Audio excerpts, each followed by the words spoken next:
In the fantasy city of Golden Lake, the chili is soup, the goblins are phones, and murders are everywhere. These are the cases of Fritz's Soup and Salad Detective Agency. This is Gumshoes and Dragons. And this week is nuts. I'm JPC, your guest DM. Anthony Burch is the damn murderer. Erin Keif is playing Moose. Adil Rafai is playing a completely new character. And our guest detective is Dan Lippert. What the hell? Well, in a pretty little city called Golden Lake, there's no policy of punishing the reprobates. So criminals solve crimes to rehabilitate, and that's what our heroes will do. You got Brass Kemp, a Minotaur orphan. Moose is a gnome who is covered in leaves. Smooth McNiven, smooth a given. There ain't no case can't be solved by these three. And the premise is established, the stage's been lit. I granted all the exposition that these measures can fit. It's time to roll some dice and get this mystery fixed. Gumshoes and Dragons. We open outside the Fritz's Soup and Salad Detective Agency. It is a time of goodbyes, however temporary they may be, because this weekend, Moose is going to the Tower of Reformation. Moose is wearing what really looks like he's about to go off to summer camp clothes. And he has a big backpack and his hiking boots. Did you bring your soaps? Did you bring any of your soaps? All of your soaps? I know how much you like your soaps. I didn't bring a single thing of soap. I completely forgot. I was just making up the thing about you liking soaps. I have no idea if you like soaps. I'm so nervous. I'm nervous too. Guys, can I have one of your t-shirts so I have something that smells like you in there? Just in case. I'm a ghost. Right, so I guess kind of feels like I'm you're really asking for one of... I just have whoever's left, I guess. I just have the one. I take out the t-shirt and hand it to you. Just bring it back. I smell it and I wince, but now it feels awkward to give it back, so I hold on to it. Well, next time you see me, I'll probably be pretty fit. I don't think that's how... Yeah, okay. And what does it hurt for me to say yeah, okay as well? But I miss you guys. I'm actually quite nervous to go back in there. I don't know. I'm scared. Maybe, if only someone was coming with me. I'd say let's do a group hug, but Brass, you can't touch us or else you could kill us. Oh, that's right. Yeah, go inside you. And hey, listen, Moose, first day there, find the biggest guy, go up there, get to know him, say, hey, you're a big guy, look out for me, huh? That way the big guy kind of follows you around, he kind of knows your name. Cool. Hey, you're a big guy, look out for me, huh? Yeah, exactly. Okay. You got this. Spook? Oh, no, that advice was from both of us. We picked that out together. He bought the card, I signed it. Yep. Great. Well, I guess unless one of you wants to come in here with me, this is goodbye. I might pop in, but... Shit, yeah, you totally can. Do what I want, I'm a ghost. You take care, all right? All right. I love you. We love you. Spoof? Oh, yeah, we love what that was for me as well. Oh, my God. So Moose goes to the local Golden Lake horse station where rather than a carriage that's pulled by horses, there's just a big horse that carries people around. It's just one of the fun little idiosyncrasies of our fantasy world that we've created here at Gumshoes and Dragons. And you get aboard the big horse and head towards the Tower of Reformation, a spire that gleams with a potential and the hope of redemption for anybody within, because despite the accidental lapses I've used in saying cops and jail, we don't have any of those in Golden Lake. And as you step outside of the horse, off the horse, is it like a horse the size of a school bus with little windows inside the horse? Or is it one big horse where people are just like a sandworm from Dune? Like what? I like the first thing you said. I would say that. They have both here. So it's just a matter of which one you get. Miyazaki horse. If you're high class or low class, yeah. So as you step off the big sandworm, because you're low class horse, you are at the Tower of Reformation, Erin, and we seamlessly transition to who is GMing the episode. You step inside and you see I guess somewhat familiar face. It is a old wizard who is the receptionist at the Tower of Reformation named Cerelius Frost. Cerelius sees you and is like, oh, don't tell me. It's on the tip of my tongue. Do you remember me? Yes, I do. Yes, I just, Moose. It's Moose, correct? Yeah, and you're, yes. He points to the little placard on the desk. Yes. That says his name. Yes. Uh-huh. Yes. Yes. Moose. Now, did you murder again? Are you back for a murder reason? Do I have to say? No, I mean, if you need to take some time to warm up to it, then you don't have to say. I elected to be here this time. Let's just say that. Oh, a voluntary. Ooh, we don't see too many of those. Okay. Moose kind of puffs out his chest. He's really proud. He thinks that this might get him some clout. Well, obviously, we will be here to help any who need to be here for as long as they need to be here. May I introduce you to, and Adel, would you describe the young person who is at this desk? Yes, this is Wyatt Moonmist. He is cloaked in sort of a burgundy leather outfit. There's clearly in the upper left-hand corner of his burgundy top, there's like logos, like clearly like a crown with like a lizard or something, just sort of like the Nike swoosh of the times. He has a short cape. He used to have a longer cape, but he would step on it and get it all muddy at the bottom. So he has sort of a short cape in the back. He has a jaunty little puffy hat that is tilted at an angle, not unlike a sort of inflated beret. And he has one big black eye. His left eye is just absolutely yellow and bruised and puffy. Is he a teen? Is he a child? How old is Wyatt? I see him as like 13, 14. Okay. Young Wyatt here was here on a school field trip, but they accidentally left him here, and so it's Friday, it's 4 o'clock. He's basically here all weekend. So I'm kind of looking after young Wyatt. Your cape looks kind of short. What's going on with that? Is there a story there? Yeah, I used to step on it. All right. They had to short my cape. They get caught in things. That's everything I needed to know from Wyatt. Yeah. Well, there could be more, we'll keep checking in. Just in terms of my curiosities as Boost. Yeah. And this, he kind of turns over to his left. Wyatt's kind of at the right of his desk. Dan, who do we see to the left of the desk? This is a man in his 40s, 5 o'clock shadow, cowboy hat, jeans a little too tight, buttoned up shirt, snap buttons with pockets on either side. Do you want his name or just please. That description? That's great. And this is Gordon Bedletter. Yes, and this gentleman before you is Gordon Bedletter. Oh, my memory. Gordon, remind me, why are you here at the Tower of Reformation? No worries, everybody's memory fits differently upon their brain, but I go from town to town telling tales of outlaws. I share their stories through rhyme and music so that people can sing the song of those who have, been outlaws. And those jeans, they don't fit so good, huh? No. I don't know. I guess I don't prefer to have my clothes described upon meeting someone immediately. But you're right. Yeah, they're a little tight on me, I guess. Sorry, it's just an observation. Same with the cape being shorter. I didn't mean any harm by it. I travel far and wide, and I get my steps in, so then I really treat myself to a meal. But I guess the type of walking I do isn't really weight loss walking, and so the jeans have kind of filled out a little more. No problem, man. No problem.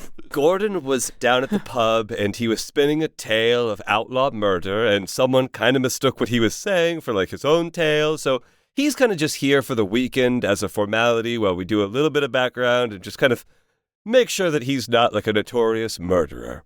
Ah, great. So one person here sort of has an accident from a field trip, and one... I'm not an accident. Why does everyone keep saying that? I keep striking nerves here. Oh, stop describing strangers to their faces. That's a good point. Bedwetter, I'm so sorry. Bedletter. Oh, what did I say? Bedwetter, I think, is what you say. It's a common mistake. Classic, sorry. No worries. And if you've got a tale to tell, if you're an outlaw of any sort, I'd be happy to sing your song far and wide. I mean, we got all weekend. I got a lot of tales to tell. I just stabbed my friend by accident. We'll get to it. Well, we certainly do have all weekend. And all weekend we can, if anyone has anything that they need to be, a little bit of light reformation, that's something that we can do at the tower. Pardon me. Cerilius gets up from his desk because he sees that there's kind of a man, not really in the reception area, but kind of just outside the door. So he opens up the Tower of Reformation, and there is a man standing outside, kind of looking a little lost. Anthony, you might not know much about this man, but is there a way that you have to describe this man? He's mostly glasses. His face is primarily taken up by huge old trifocals that rest on the end of a spindly nose. And he's got pretty hairy, bushy eyebrows, and he just generally looks kind of pathetic and somebody you would want to either take care of or shove gently out of your way because he's clearly in the wrong place. Excuse me, sir. I'm Cerilius Frost. This is Moose, Wyatt Moonmist, and Golden Bedletter. You can figure out who's who, kind of a fun game. Is there something we can do to help you? Yes, I have the question of, just if it's not too much trouble, what are you and the building and who am I and why don't I remember any of the things? Hello, this is my accent apparently. I can speak the language in this accent, but that seems to be, these are clothes. I'm wearing clothes. I know that. So what's going on with you? Moose is trying to take the note he just got from Gordon on not mentioning someone's looks right away, but it's like feeling like a violent thing to hold in the comment he wants to make about the glasses. You better come in. This is the Tower of Reformation. This is where murderers go to, reform themselves. Okay. I do feel a little bit like I belong here. And he reaches into his coat pockets. He goes, I have envelope. Maybe I'm murderous mailman. I don't know, but I do have a feeling like I may have killed a person. I have that vibe. Do you guys have vibes here? Yes, we typically have vibes. You'd better come in. He takes the mail from you and he sets it down on his desk. Hey, Moose, you've been to the Tower of Reformation before. If this confused man thinks that he belongs here because he's a murderer of some sort, maybe you could guide him through this place and help him with his journey of reformation. You know the ins and outs. Yeah, and you know what? I think that even sometimes, every once in a while, someone who didn't do something gets sent here by accident, and they end up having an okay time and being better all for it. Obviously, it's injustice, but it's not like a nightmare in here, I made some of my best friends ever in here. One that I stabbed by accident. We'll get to it. Whoa. Now, that's a song I could write about. Sometimes you have an okay time here. Just really quickly, what is stabbing and what are friends? Oh boy, I really got my work cut out for me, huh? You know what you should do, Moose, is you should take him and maybe take Wyatt and Gordon with you. Gordon, mostly because I don't want to deal with you all weekend. And Wyatt, maybe you could get a story out of it. But take them to the mirror room and maybe that would be able to help this mysterious man. All right. Mr. Bedletter? Yes? If you were to write a song about what that guy just said, would you rhyme friend and end? It hadn't even occurred to me, but now that you say it, I can't think of a better rhyme with friend. Yes! Maybe you could be my little writing apprentice. Would be like a guy who writes and his apprentice. Hell yeah. Okay, not really seeing the lyricism that this guy's capable of so far. Well, we'll see. Well, it's just speaking. Singing is different. How so, mister? Oh, well, singing is, from you know what? Soul. We're kind of bottlenecked in the hallway here. I think maybe what if we kept it moving? Between you guys and me, I was holding in a bit of gas, so I stopped in place just until it passes, and then I was going to keep walking. We notice your jeans are too tight. Yes, they expand and then they contract as it goes down through your pant legs. Oh, you can I see tell. green gas coming out through your socks. Yeah, it looked like there's a little weasel in there or something, but it was gas. Hey, why don't we all stop describing strangers' appearances? I feel like we're all doing it. We're all doing it. Everybody's a little bit guilty of it. And go into the mirror room. Erin, you would know that the mirror room in the Tower of Reformation is kind of like step one in the whole rigmarole razzmatazz that is the Tower of Reformation. It contains an artifact called the Mirror of Mistakes. And when you look inside of the Mirror of Mistakes, whoever's looking inside of it, you get to replay selections of your life where you have made a mistake or made the decision to murder. And that's kind of how you get some perspective on the thing that you've done and be able to eventually, lead you to making amends with the communities that you've harmed in the Tower of Reformation. The Mirror of Mistakes is like the first place that you go. And that is where you take Anthony's character now. You guys, this is sort of the first room. I mean, I've been through this before, so it's not so bad. A lot of people get freaked out by it, but it's really not so bad. I'm pretty freaked out, personally. But I trust you. You have a very trustworthy voice, except for the part where you did say you stabbed your friend, which you will talk about later, or now? Now is later. Well, we'll get to it. Okay. No problem. Buddy, has someone tried hitting you in the head really hard to try to unscramble your memories? I do not know. If they did, I don't remember. All right, great. I'll give it a shot later. Okay, yeah, I guess I'll consent to that. Yeah, you can't do it when someone expects it. Yeah. Yeah. It only works if they're not expected to get hit in the head. Exactly. Yeah. Fuck! Oh, I remember what my mother looks like. And my accent changed. Hiya! You get hit in the head a second time and you forget everything that you back just to remember. back to this. I don't remember anything Oh, anymore. Wyatt. Oh, dang. Sorry, my uncle's a doctor and I've seen surgeries before. You would know this, Erin, because you're a community detective, or Moose is a community detective. But in order to help this person, it's going to be a little bit different, because not only do you need to figure out who they murdered and why they did it and how, you have to help figure out who they are. And that's what the Mirror of Mistakes is going to help you do. You all will be able to join shoulders. And then, Anthony, when you stare into the Mirror of Mistakes, they will be able to come inside your memory with you. All right, guys, a big thing about this room is that we don't judge what we see in each other's stuff. Everyone's a little bit of a pervert. Everyone's lived a long life. Let's just take it easy on the teasing. Oh, we all get to see everybody else's stuff, huh? Well, yeah. That's cool. Yeah. So just everybody be cool about what you see in here, okay? Now, what are the rules of incognito memories? Because I put some memories in incognito. Does that count for these mirrors? No, or is we'll that know. separate? We'll Okay. know. All right. You know? It's mostly just for peace of mind. Whatever you're doing on there, whatever you're putting in there, people will be able to find it. You all join together, and then, Anthony, you look inside of the mirror, and the mirror... Oh my God, that's what I look like? Oh, why didn't somebody tell me? The first mistake the mirror shows you is your general appearance. That's just true of every mirror. I should be in fashion prison, not here. The mirror pulls you in and you are thrust into one of Anthony's memories. This one seems to take place in some sort of study or some sort of private office. Everything here looks fancy and expensive, like something a rich person would have in their house. Fine carpets, rare leather-bound books on shelves, expensive knickknacks, maybe some hanging oddities and the like, but also everything in this room looks slightly off. The more you focus on individual things, the more you see that their dimensions don't make any sense. A chandelier appears to be melting. The desk is hovering above the floor. Little slips in the fabric of reality are opening up and closing in the corners of your vision. Everyone, please roll a perception or an arcana check, whichever one you would like to roll. I got a 3.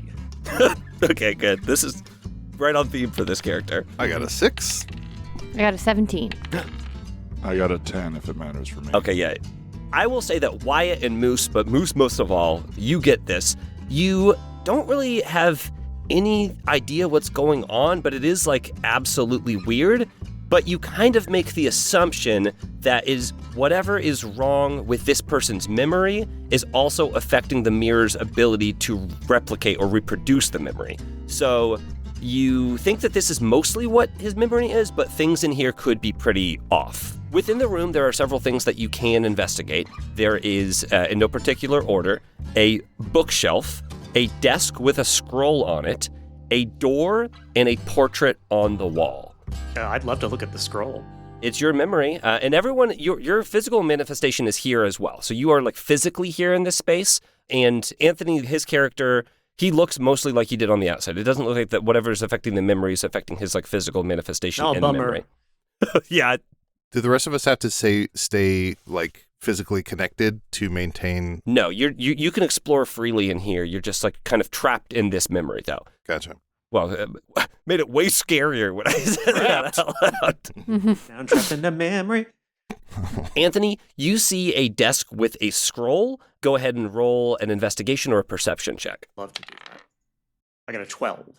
Oh, perfect. That's more than enough. You see that the scroll is actually a letter, but the text on the letter appears to be scrambled. You are going to have to decipher it to be able to read it. So the letter says, Dies rat verheter. Travels captain, been aboard, truly crunches, amazing ship have my. Sights, wonders experienced, have seen and natural, we breathe taking marvelous. UMC, so I far, a worry but home. No, from the about once in a lifetime, me being having adventure.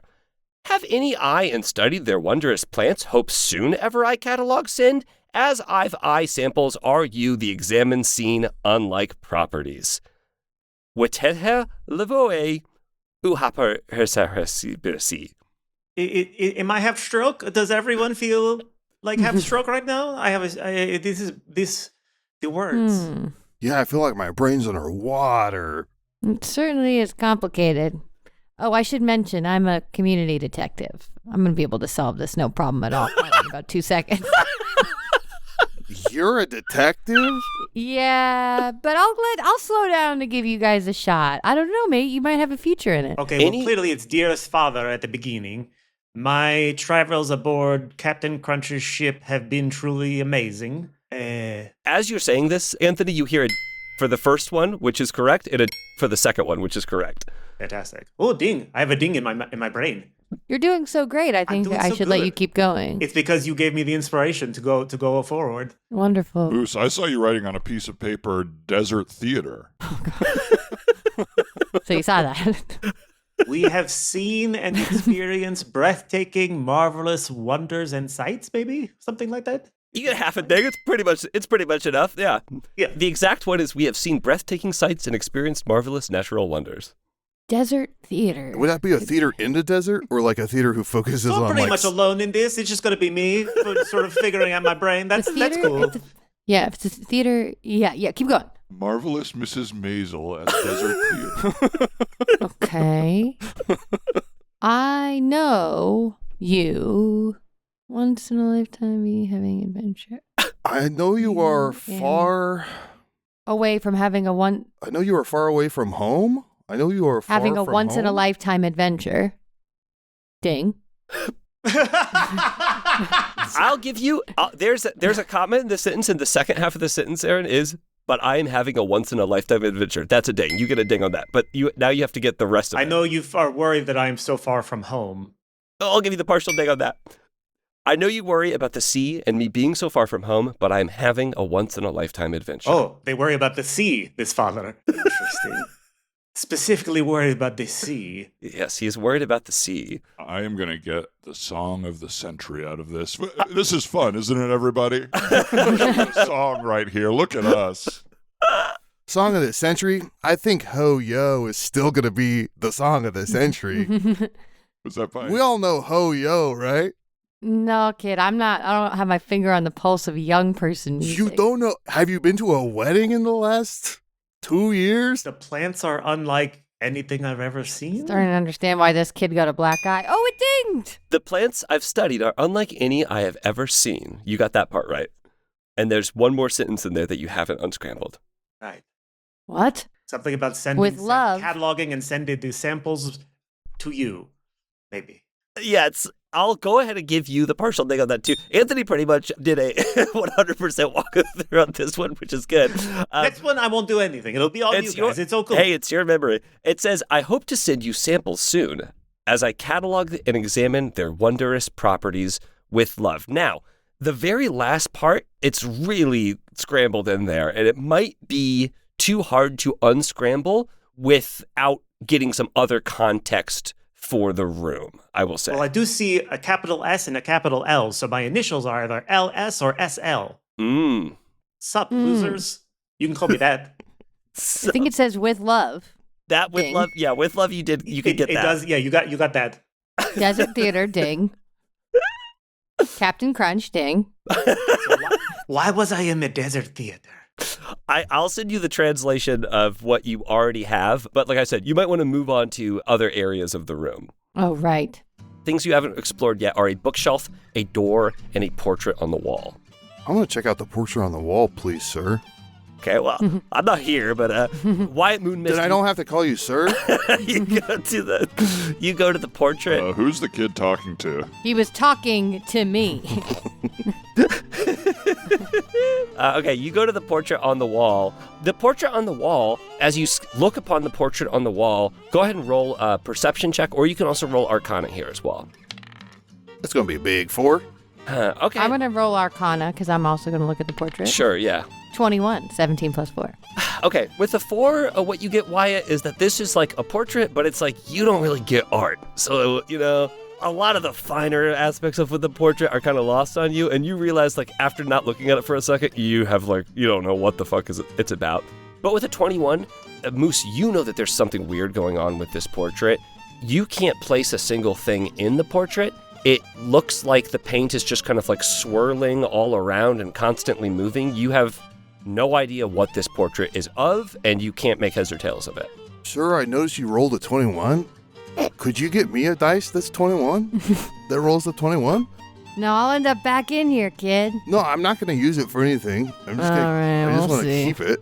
Have I seen anything in my past that, like a portrait like this that's moving? Like, do I know Like in Super what Mario to 64? Yeah, Yeah. go ahead and roll me a knowledge history, Aaron. History, I've decided, is just your personal past. do? 23. No, you've never seen anything in your past that reminds you of this. This, you think, based on your role earlier, this is most likely a effect of his memory being all scrambled up that's now scrambling this portrait up. Oh, I see. Okay. Mm-hmm. Well, we got the bookshelf and the door. There's a song somewhere here. This is really good.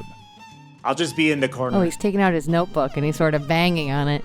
Is there something in the, like on the door, like a nameplate or something that maybe I can unscramble his memory with maybe the name of whoever's in the portrait? I guess that would maybe be who the letter is from. Yeah, there's nothing like that. It's just a portrait. It's kind of hanging above a fireplace, but there's not like a museum thing that's like letting you know, like, this is a portrait of this or whatever. It is kind of clear to you that it is a portrait. It's of like people, but maybe more than one person, but you really don't know. I mean, everything is really just like the portrait has the shit scrambled out of it. I will say that you're pretty confident that there's nothing you can do with the portrait right now, and maybe investigating some other things might help you Great. with the portrait. To the bookshelf. I don't go in for this sort of fancy art interpretation anyway. It's this magical world. Why do we have to know what this thing is? Or I'm crossing my eyes. Nothing's popping out of it. Dang, you really are an artist. Huh. Thank you very much. I'm sorry that you're in here, man, just from singing a song that wasn't even yours. Hey, that's the outlaw's way. That's the outlaw's way. And I've got I think I got some cracking something about us three here. Okay, that's pretty cool. That's cool. There are 4 of us, but that's cool. 1, 2, 3. Oh, yeah. Which of us is left out, sir? A gentleman never counts himself. Yeah, I didn't count myself. Nice But save. they do say us after referring to 3 people. I'm going to go to the bookshelf and I'm just going to start pulling at the books. Okay, do you want to investigate the bookshelf? Yes. Anyone who wants... Okay, I guess I'm the child here. Anyone who wants to... Unbelievable. Oh, shit. You Anyone just who got read to fucking filth. I know. You don't? Hey, Well, I got an 8.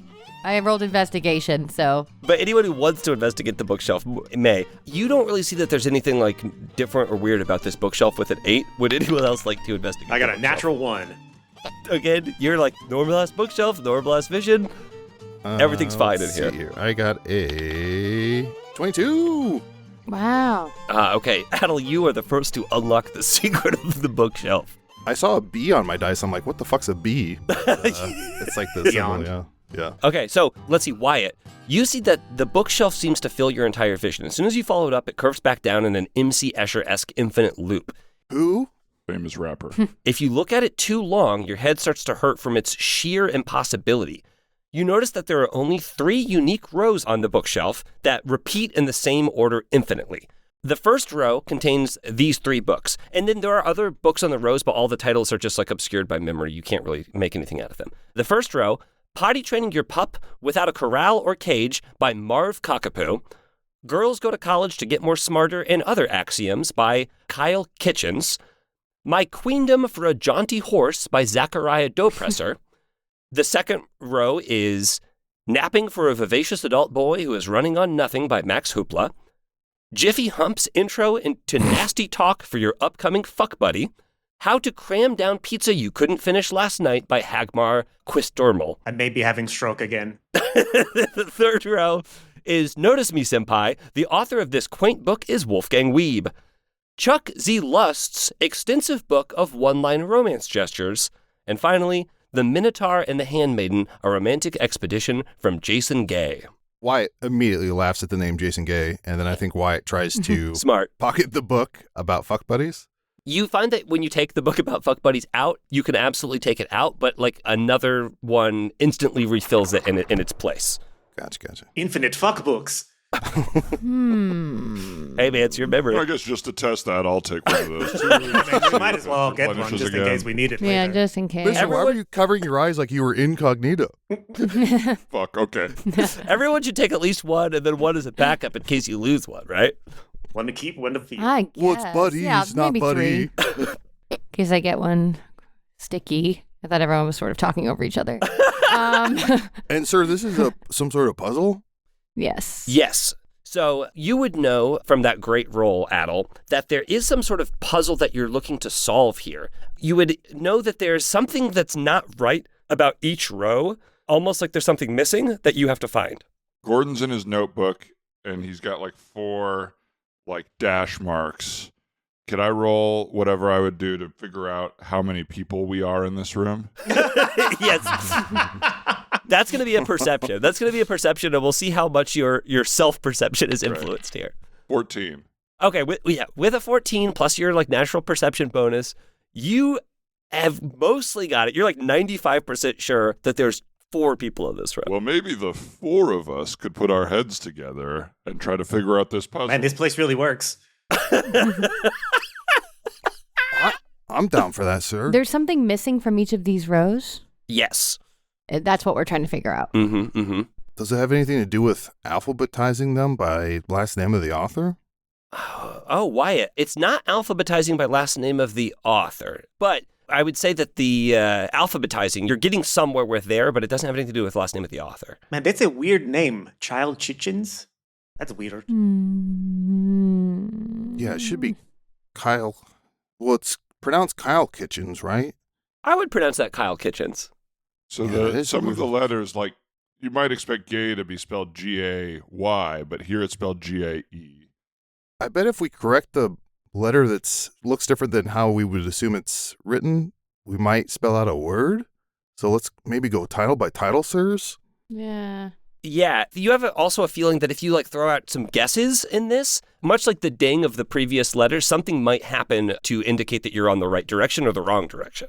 So maybe... Are there full books missing from the shelf or No, just? you don't see any books missing, but there are obscured titles that you just can't read. I think you guys were like dancing around the answer. You're very close, I think. A moment I get the before. vibe. A moment before. So if we change If we look at each row as its own thing. So maybe for Kyle Kitchens, should we write down a K just... Okay, there's a ding when you say K, and that whole row kind of like disappears, and there's just like a K like that's kind of floating above on that shelf. Oh, is there a letter that's missing from each row? Almost if it's a book that just like is a K. Every row Okay. begins with K. A, He's writing a song about us. I'm inspired. C, D. Well, I guess it's more about the books. E? E? As you For the second row. As you say E on the second row, that row disappears, and there's now just an E there as well. And I bet the last one's Y and it spells out key, sirs. As you say that, the last row disappears and there's a Y, and then all 3 rows kind of move together. The K falls down, the Y comes up, and it says key, and then key compresses and then turns into a little key. You now have a small golden key with you. Cool. Whoa. Let's look for a lock. There's Behind a portrait? There's one thing in the room that you have not yet investigated. The door. The door. Yes. Do you want to look specifically for we a lock in the door? Can we Yeah. spend some time writing a song, sir? Hey, you can spend as much time as you want writing a song. Mr. Right. Bedletter, what kind of rhymes would you do with key? Bedwetter. Oh, are you accusing the kid of something, or are you correcting him about my name? Can't I do both? Efficiency in speech. Well, the name is Bedletter, yes. With Sorry. I keep making that mistake. all bad. It's all bad. Please stop doing it. It's all bad. Stop doing it. Sorry. Yeah, can we go back to just commenting on people's appearances? You're all glasses, man. You're all glasses. Oh, God. Shoes and dragons.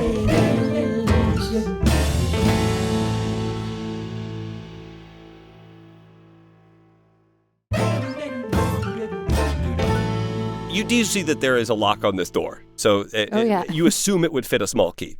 Not the size, you know.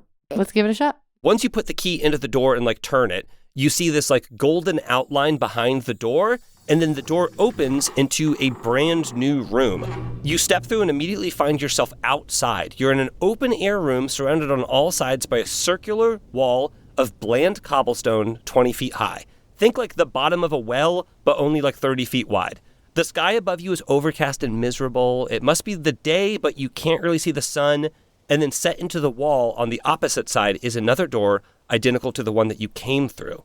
You hear a low rumbling voice that simply says, What is the word? Oh, I see what's going on here. My dad is the Blood Knight, Monsoon Moon Mist, and this is clearly a killing cage. Soon they're going to let out wild animals. What? I assume. That's not what happened the last time I was here. The hell? I don't know. I'm pretty psyched because it's overcast and I'm kind of only happy when it rains. This is garbage. Does anyone want to investigate the room? You're more than welcome to roll investigations, anyone Yes, if you please. 19. can. Okay. 17. 18. And I'm still like really preoccupied with a good rhyme for key. So Any progress so whatever far? check that would be, I rolled a 7 on. 7. You think Steve is pretty close. So that's kind of where you are right now. Hey, do you guys think maybe this guy's name might be Steve?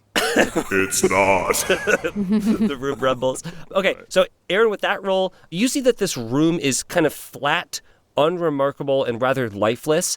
Each of the stones appears to be sealed together with an ashen-colored paving adhesive. It looks smooth and unclimbable. Adel, with your roll, you kind of see that everything is nondescript and washed out like a 2026 made-for-streaming movie. But you also, as you're looking at each other, you see that the color has kind of drained out of you as well. Like simply standing in this room has faded you in some way. And again, you're looking for a word. What is the word? Can I look at the door on the other side? The door looks very similar to the door that you came in through, but it is, again, it's like flat, lifeless, kind of And monotone. there's no lock for the key that we used. No. Is the word Sorry. sepia?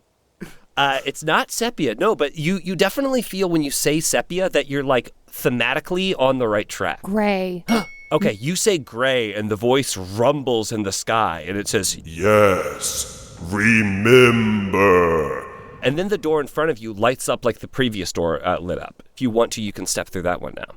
I gotta say, this room was much easier than the last one. Well, we'll see how you feel.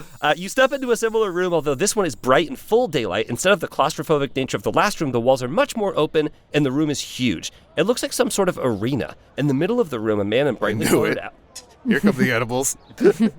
In the middle of the room, a man in a brightly colored outfit is doing a festive little jig. As he sways from side to side, he flings his bright red cape back and forth. Suddenly, a huge bull rushes the man, and its head down and horns gleaming in the sun. Just when you think he's done for, he expertly spins out of the way, and the bull crashes against the wall. It shakes its head and comes back around for another charge, and this time, the bull's horn catches the man on the side, sending him sprawling. Yeah. The man is lying on the ground, twisted and broken, blood and viscera spilling from the open hole in his gut. The man and the bull fade away, and the voice speaks again. What is the word? Red. It's not red, and you don't necessarily have an inkling that you're close with red. Bullfighting, revenge, justice. He got what he deserved. That's true. Stab. That's just a big generalization. We don't know anything about this man. I'm sure he deserved it. Although I do agree with you, Anthony, that people doing festive little jigs should be killed. Gordon, did you just write down bullfighting? Nothing's going to rhyme with that, brother. This guy's name isn't Wayne Knighting, is it? What are we doing? There's some cool lighting in here. Oh. Hey, wait a minute. Oh, is Olay the word, sir? It's not Olay, but with bullfighting and Olay, you're kind of, I feel like, you have the sense that you're getting a little closer. España. Barcelona. What do they say Vosotros. while they're bullfighting? They say something. It's that not what it something is? that they say. It's more something that you're seeing. You just kind of witnessed. You already guessed red. Is bull hit guy with horn one word?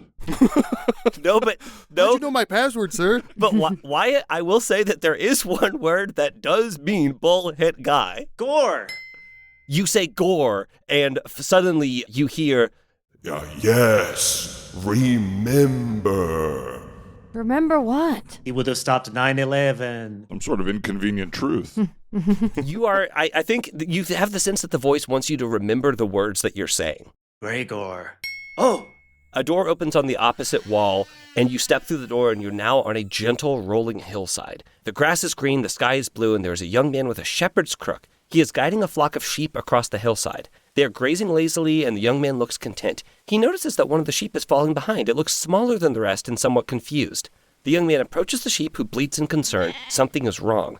The young man scans the horizon and sees it, a dark shape on the hillside. Suddenly, the light starts to fade behind the western hills. The sky is rapidly darkening and the figure from the hillside disappears. Then the howling starts. The young man grabs the sheep and starts to run. Its bleeding is more insistent now. The howling is getting closer. The young man stumbles on some loose stones and crashes to the ground, the sheep spinning out of his hands into the darkness. The bleeding is fully panicked now. Then it turns into screaming. Then all goes quiet, and the voice returns. What are the words? Cool as fuck. Narrative, sir, it seems like you're stealing a part from Beetlejuice where he tries to get Lydia to guess his name, and he has, like, orange juice hovering above her head, pouring into a glass, sir. Gregor. Gregor. Oh, Gregor. Oh, Gregor that's a orange name. juice. Anthony? All right. I'm willing to meet you guys halfway. Should his name just be Gregor Orange Juice, or we just continue this thing? That is way more than halfway. Oh my God, yeah. You are doing all the walking in that. I'm Gregor Orange Juice of the Golden Lake Orange Juices. Anthony, you definitely, when you hear the word Gregor, that kind of strikes you, and you definitely remember that your name is Gregor. Oh, I'm Gregor. So I got the letter. I was not writing the letter, so the LS is somebody else. Maybe my son? Whoa, how deep does the rabbit hole go? You do have a sense that the vision is trying to show you, a la Beetlejuice, the vision is trying to show you two Thank you, sir. words. Just credit where credit's due, sir. Two Orange words juice. here. Okay, I'm really kind of upset we brought up orange juice because I feel like that's going to be a big thing now. I'm Gregor thirsty, orange sir. juice. What do you think you're being shown in this vision? There's two things that you're being shown. Mauling, Sheep. shepherd. A wolf? You get a little, Moose, when you say sheep, you get a little tinge that you're like close with sheep. But it's not quite. Wool? Lamb? Yes. It pairs well with orange juice. There's a Lamb juice. No, it's not. There's a dang on lamb, so you feel like Gregor Lamb Juice. you feel like you've gotten the first thing. There's one more thing that is being shown here besides a lamb. A wolf, a guy, a crow. A murder.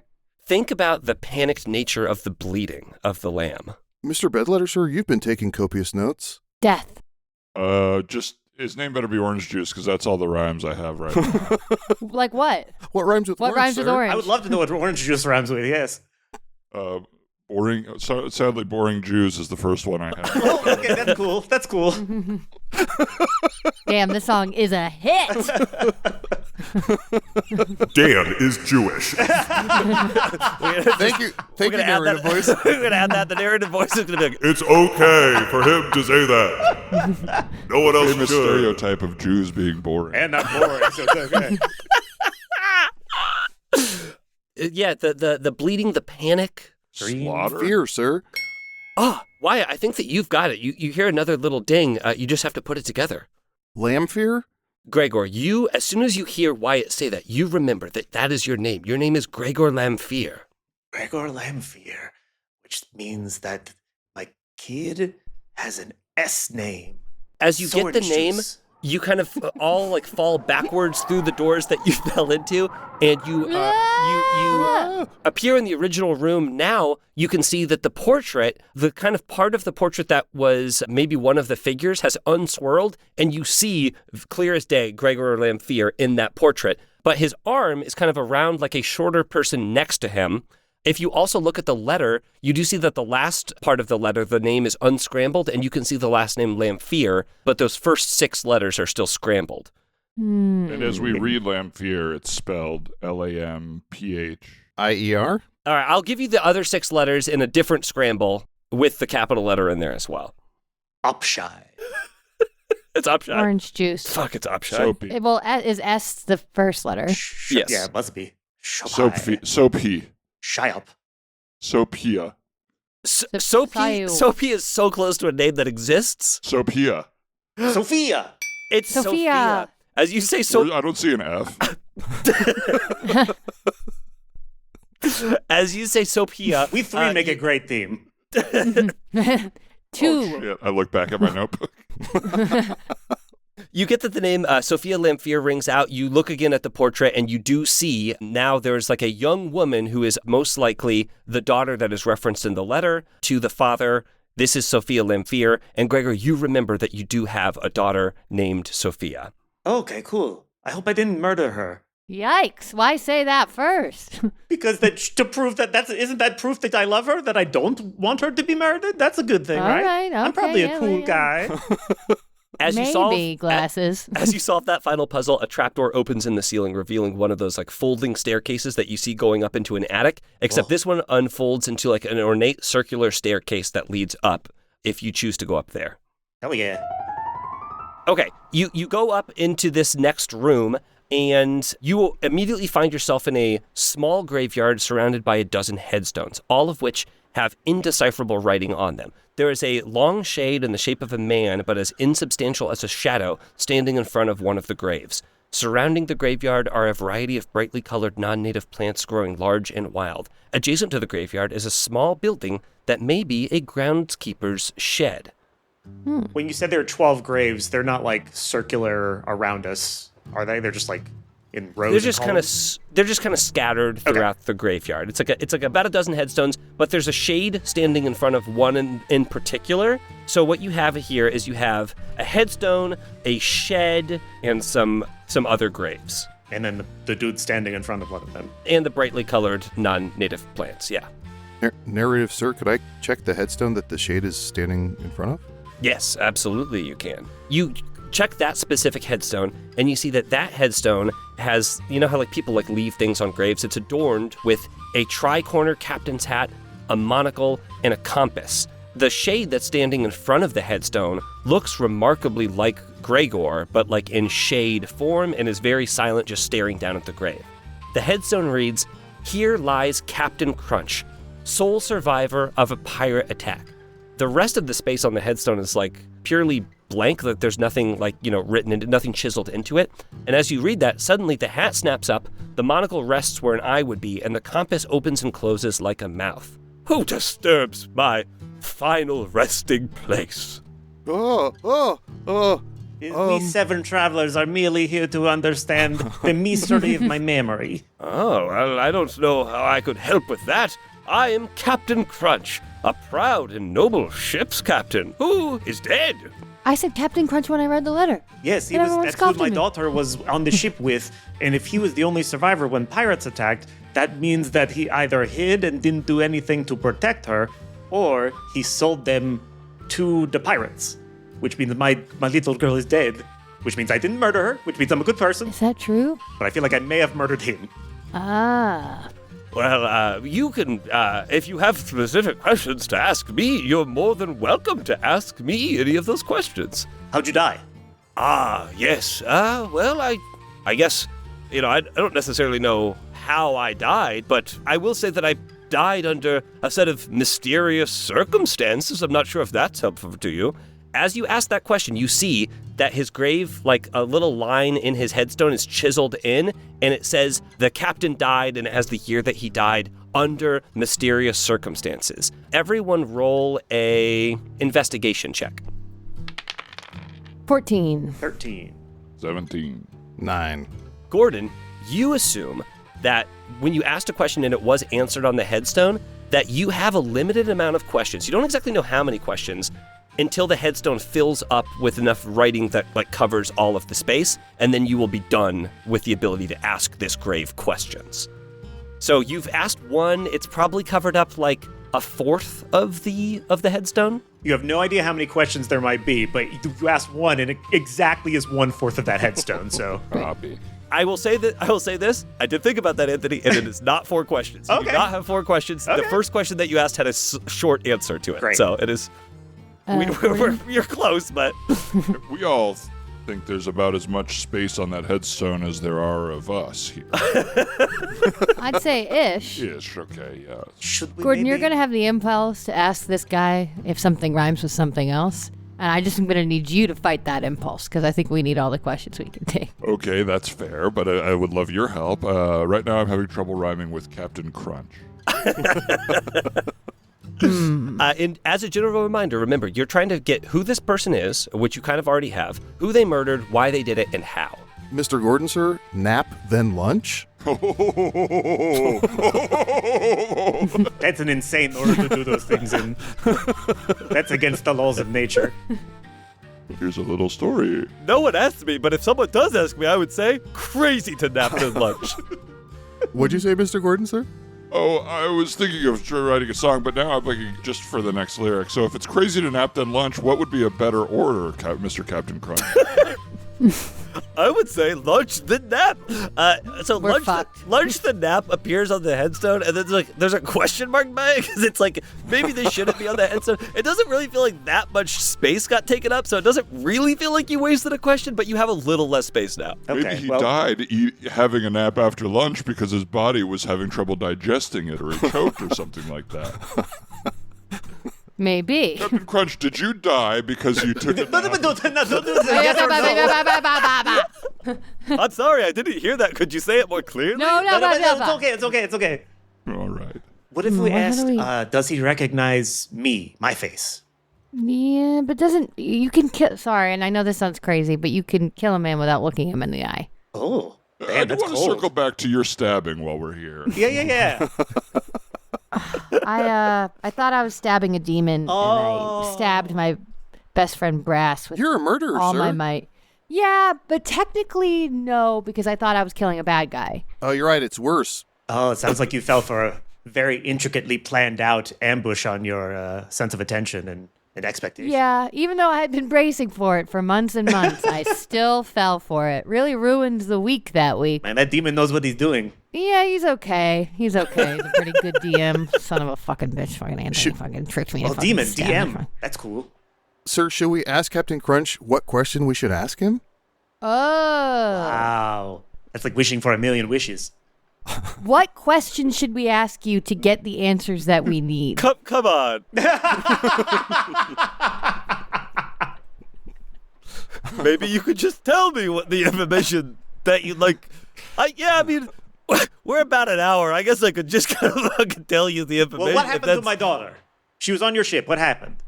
Oh, sadly, when I escaped the pirates by taking the only lifeboat that was left Yes. aboard the ship, I left everyone aboard to, maybe they fought him off. Maybe they fought.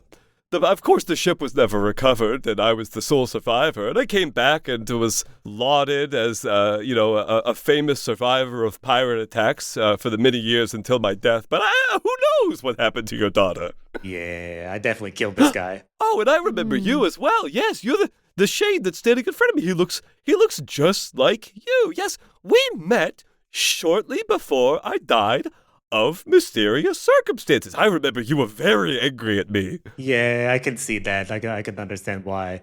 There's almost no room left, but I feel like you've gotten some pretty good stuff out of this. If there's anyone has any other questions, feel free to ask. Otherwise, What are we you'll just- missing? What is He'll the just kinda last ramble memory on. you have before you died? Oh, dying in my bed in horrible agony. Oh, it's like my guts were on fire. No, right before that, though, I think is what we're asking. Oh, let's see. It was a nap and then lunch. Oh, my God. I knew it! That's it. You see, He took nap a nap and and then lunch, and then he slept again. Oh, I was going to ask about if Oops All Crunchberries was going to return, sir. You'll never know. The hat and the monocle and the compass rest upon the grave, and you see that whatever magic was in here is probably gone now. Well, I think I poisoned his orange juice, and then he took a nap. And the acid, you never want to take a nap after doing anything acidic because it goes up into your throat, and that's how you get at the acid reflux. So maybe This is crazy, I did yes. that many times over a span of years.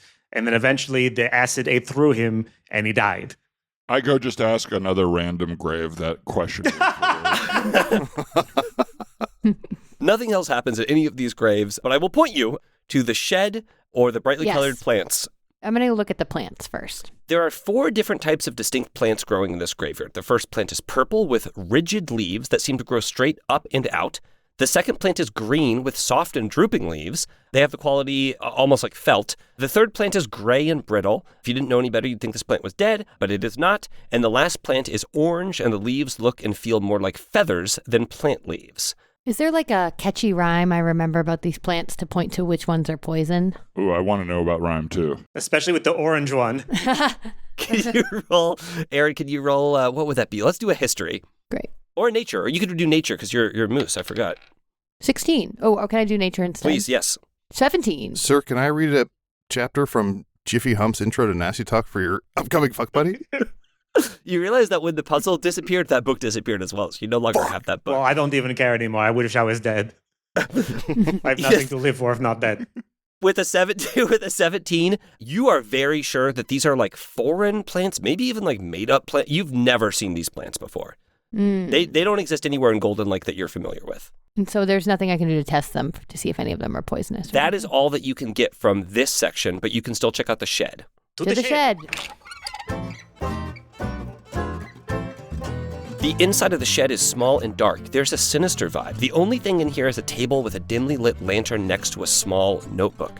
There's also some sort of alchemical mixing station set up on a table with 4 empty devices that look like tea infusers. There's a large reserve of water and a heating element, and then under the infusers, there is a series of funnels that combine into a single empty glass. There's also a notebook that I said that lays next to it, and inside the notebook, there is a transcription. And, I think that, Gordon, you cannot steal any of these lyrics because everyone could see that they're from the same book. But it says, order is the key to any hidden recipe. Recipe! For if you make one grave mistake, your mind may sleep and never wake. Order Pretty is cool the that it key rhymes. To the something recipe. So there's like a tea that you can make with this, but if you put the ingredients in the wrong order, then you die, presumably. Order is the key. Only other thing that you haven't investigated here, there are a number of graves outside. You could investigate those graves as well. Oh, it's probably 12 numbers like a clock or something, sirs. Yeah, that's why I asked if they were around us in a circle before. They're not around in a circle, but as you go out and investigate, I think you can take your time with the investigation so you don't necessarily need to roll for it. You find that 5 of these 12 graves actually have discernible writing that you can read on them.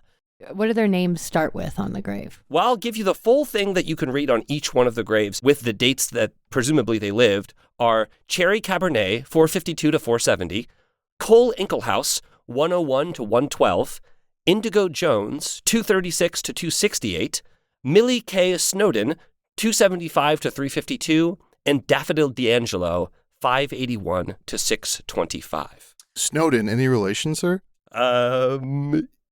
Yes. Says the voice.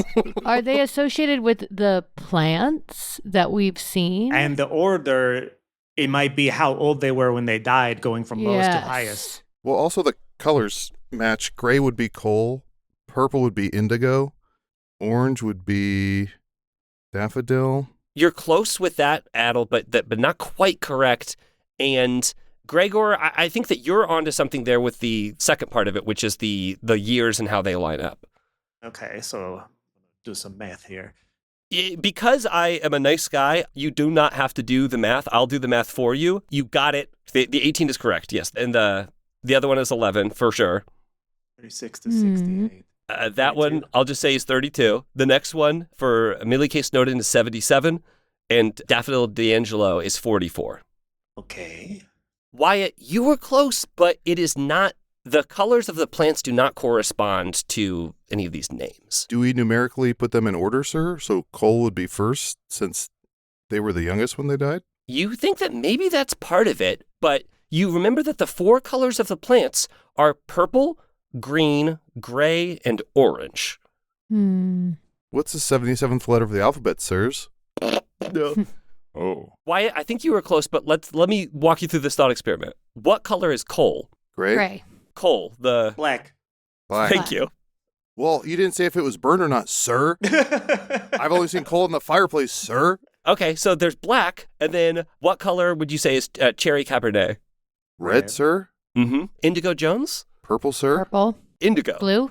Thank you. Millie Indigo K's- is in between blue and purple, lunatic. It's a blue. Hang on, I got it. AFI, girls not gray. Whoa, Miss Murder, can I? Millie K. Snowden, what do we think about that one? White. Mm-hmm. And then Daffodil D'Angelo. Yellow. Okay, so you have all of those, I will say, Roy G. Biv. primary-ish colors. But the color combinations that you need are not primary colors. So we combine the numbers or the names to make the color that is all the flowers are compound colors. They're yellow and blue, red and blue, and then gray is I guess white and black. Yes. Gray is white and black is 11 and white is 77. So gray is going to be your 88. 88, exactly. So the color combination for gray you have, and that is 88. As you unlock them, I'll give them to you. Okay. Green, and then I just At green, and then what happened? I say That would be green, and then I just daffodil gotta go. and indigo. So that's He dropped dead. 32 plus 44, which is 76. Yes, 32 plus 44 is 76, and that is green. Purple is cherry and indigo. Indigo. Mm-hmm, So that's 18 plus 32, which is 50. Okay, so purple is 50.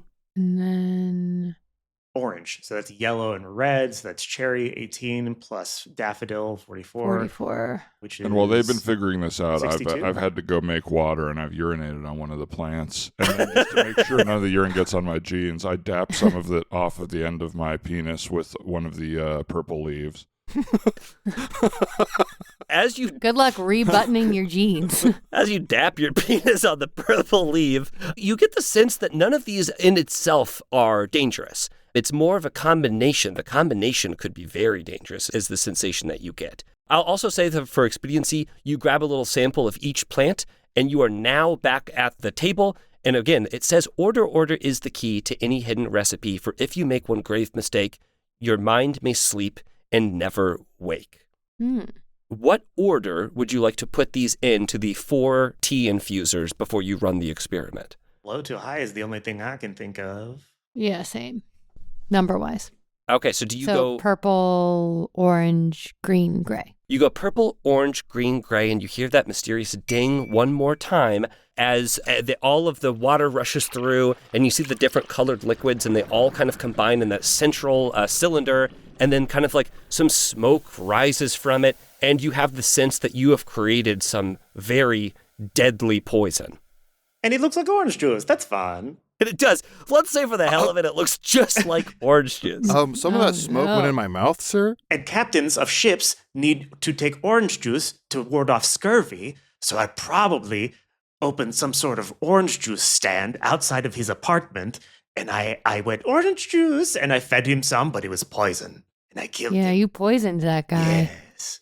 Why did I forget, though? So you've got who you are, Gregor Lamphere. You think that you've murdered Captain Crunch. You have the how, I guess, with the poison, but do you know the why? Yes, because his cowardice led to the death of my daughter. As you say that, you are kind of sucked out of this room and back into the original room that you were in, although this time all of those little idiosyncrasies in the room kind of have gone away, and the room looks much different than it did the last time that you were in the room. Okay, well, now that I'm back in this room, I'm definitely getting the Fuck Buddy book again. Same. Everybody can have a copy of it, I guess. You could just have one copy. And what's going on with this portrait? Nice fantasy shoes. I saw a different girl wearing those at the tavern. Okay, that's not a bad idea. Yeah. Sir, for a Negging. Patreon episode, could you type up the whole book? Yeah, of Fuck course. buddies that we can read aloud, sir? Yeah. It seems that restoring Gregor's memory has restored the room, but now in the room, you see another version of Gregor who looks exactly the same as the Gregor in front of you. He's standing in front of a table of alchemical supplies as he mixes up a potion. You can see the purple, orange, green, and gray, just as you saw it in that kind of dank and dirty shed. He turns to look at the portrait of him and his daughter, and you can tell his eyes are red. He's obviously been sobbing. He raises the glass to her, and then he downs the contents himself. Oh. He immediately begins to choke and stagger around the room. He crashes into his desk, spilling contents on the floor. You see him look at the mess, and his eyes go wide. He runs back to the table, mixes up one more vial, and drinks it straight away, and then vomits and falls to the floor. Yuck. Let's check out what he saw on the ground. Yeah. If you go back to what he saw on the ground, everybody roll a perception check. 8. 16. 10. 5. Oh, I'm glad that you got above a 10. Wyatt, in his vision, that is still obscured in the mirror. The what is on the ground is still obscured. But you, sharp-eyed from earlier in the episode, remember that when he walked into the Tower of Reformation, he handed some mail off to the head wizard in charge. You think that this mail that he handed off is the same thing that is on the ground in this vision. And as you find that out, everyone gets sucked out of this room and back into the original room in the Tower of Reformation that you were in. Yeah. Wow. You all, okay, I guess everybody roll a Constitution save. Yeah, Everybody roll that's a smart. Constitution save to not have to, toss your cookies. I can finally say I've been sucked out, sir. I got a 3. 17. Puke. Shit. Aw. No, just Anthony. Oh. What Three's rhymes good. with puke? 17. It sounds like, Moose, you're the only one who's going to be puking. Yuck. I got a 3 as well. Okay, so the 2 people got 3s puke and the 2 people got 17s don't. You see when you're in this room that Cerilius Frost is in this room. Well, did you uncover everything that you wished to uncover? Almost. Can I have the mail that I brought in when I came in? I think maybe it wasn't mail. Yes, I have it right here. I'm carrying it with me as a plot device to kind of push this along a little bit. He gives you the mail and you start rifling through, and then suddenly you see, in something that is easily distributed throughout the kingdom, there is a wanted poster. And the wanted poster is for a dread pirate queen, and you can see, Gregor, that and everyone else can see, from the picture, the portrait in his office to this portrait on the wanted poster, My daughter! is your daughter. You stole this from Princess Bride, sir. Yeah, but A lot of things have been borrowed slightly. there have been like 5 ideas in the history of humanity, and you should have just remixed them, and that's cool. That's fine. That's cool. I'm just glad my Is it- daughter's alive. Is it Mr. Bedletter in here for stealing lyrics, sir? No, he's not. Well, He's not even in here. hang on. He's just visiting. Those accusations, I stole a song from the Great Vanilla Ice who traveled. Or some ideas, I would say, more than a song. Yours goes dun dun dun dun dun dun dun, and his goes dun dun dun dun dun dun dun, sir. You know, so why would you accuse me of that? Again, this is a murder Reformation Tower only. Did you figure out who Gregor murdered? Yes, Captain Crunch. Oh, no, Captain Crunch died of, well, not natural causes. He picked up a disease on his expeditions. His own daughter? Huh? No, I didn't kill my daughter. Himself? Oh, huh. So you tried to murder yourself. Well, I guess that makes sense, and I guess we can reform you, but do you still want to murder yourself? No. I've learned about the power of friendship, and no, I don't care about these people. It's just my daughter's alive, so I have no reason to die, and everything's cool. Yeah, you're rich, right? Oh, I'm very rich. Oh, cool. Well, it sounds like you probably have the resources to go find your daughter. Yeah, I can just My send out. advice would also be don't live for someone else, because God forbid something happens to her. Is that Maybe a threat? find a couple more Are you reasons. threatening me? No. You belong in here. No. Are you gonna accidentally stab my daughter in the chest? Wow. Blame it on a Moose, demon? we wow, might have to I keep told you you in that here. in a moment of vulnerability. Wow. Well, no harm, no foul. Please don't try to kill yourself again, or anyone else. I always have to say that part, because I've slipped up there as well. And, it's Monday, so, Moose, your What? weekend is done. Yeah! We How didn't long even were we get in to- there, sir? 3 days! Oh my God, I didn't get to work out at all. I was going to get so buff while I was in I'm here. covered in piss. Gordon, tell me, please, did you write an awesome song? At least. Oh, I've got a song that I think will be told far and wide for ages to come about our adventures in there. Okay, take Let's us out hear with it, sir. Yeah, I want to hear a little bit. Okay, let's see. He's really rifling through a lot of pages, I sir. can't wait for him to rhyme orange. Let me tell you a little story about my friend right here. He went by the name of Gregor Lamphere. Hey, that's me. One day he learned something bad about his daughter, so he drank some nasty hot water. Wow. Shit. Amazing. Then he ran into Captain Crunch. He fed him orange juice, or that's not... we'll skip that line. And, Could have used my rhyme, sir. and don't forget my little friend whose name is Moose. Wow. A minute. A minute ago, I should have rhymed him with orange juice. Hell yes.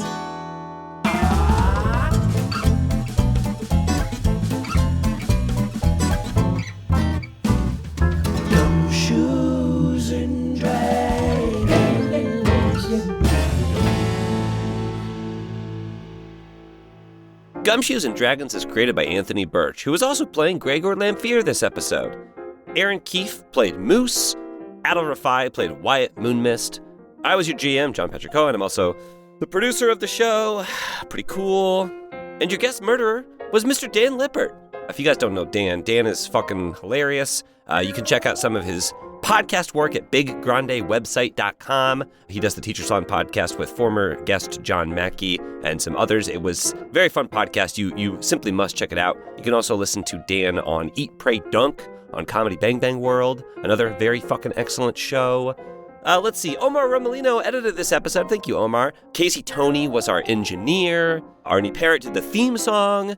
Paige Kilcullen did additional artwork. Thank you, Paige. And I hope you guys enjoyed the episode. I'm doing the outro for the first time because I was, the guy who's doing the thing in this episode. If you want to hear Anthony's outros, don't worry. He'll be back next week. I do not want to do this anymore. It was a lot of work, and I don't love work. Speaking of things that work, great segue, you can check out our Patreon, patreon.com/gumshoesanddragons. $5 a month gets you ad-free episodes if you didn't want to listen to the ads. It also gets you our bonus episode in our off weeks, the Coroner's Report. And if you do $8 a month, you now get access to our monthly one-shots. We already have a couple of those one-shots out, and we are doing some random other shows every month as well.